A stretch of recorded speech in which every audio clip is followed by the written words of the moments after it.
சக்திகள் கிட்ட இருந்து காப்பாத்தி சமூக நீதி பாதையில கொண்டு போன ஒரு கேடயத்தை பத்தின கதை தான் இது.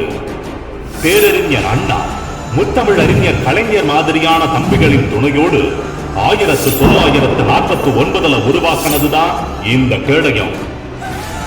உருவாக்கின நாள்ல இருந்து இப்ப வரைக்கும் செய்யாத போர் இல்ல, சந்திக்காத போராட்டம் இல்ல, பார்க்காத சவால்கள் இல்ல.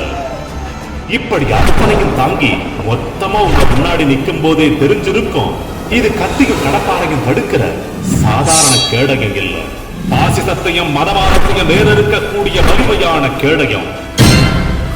இப்ப இந்த கேடயம் யார்கிட்ட இருக்குன்னா, இரு மாபெரும் ஆளுமைகளின் வழிவந்த போர் குணமும் போராட்ட குணமும் நிறைஞ்சிருக்கிற முத்துவேல் கருணாநிதி ஸ்டாலின் தார்மீக தலைவன் கிட்டதா இருக்கு.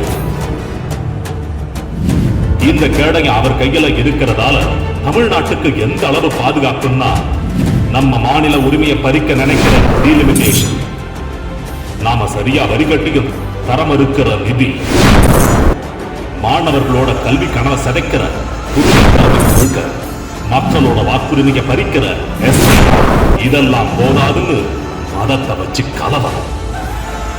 இப்படி இந்த மொத்த தடைகளையும் தகர்த்து ஒத்த ஆளா தமிழ்நாட்டை இப்ப வரைக்கும் தாங்கி பிடிச்சிட்டு இருக்காரு, இனிமேலும் இருப்பாரு. அப்புறம் சொல்ல மறந்துட்டேன், அந்த கேடயத்தோட பேரு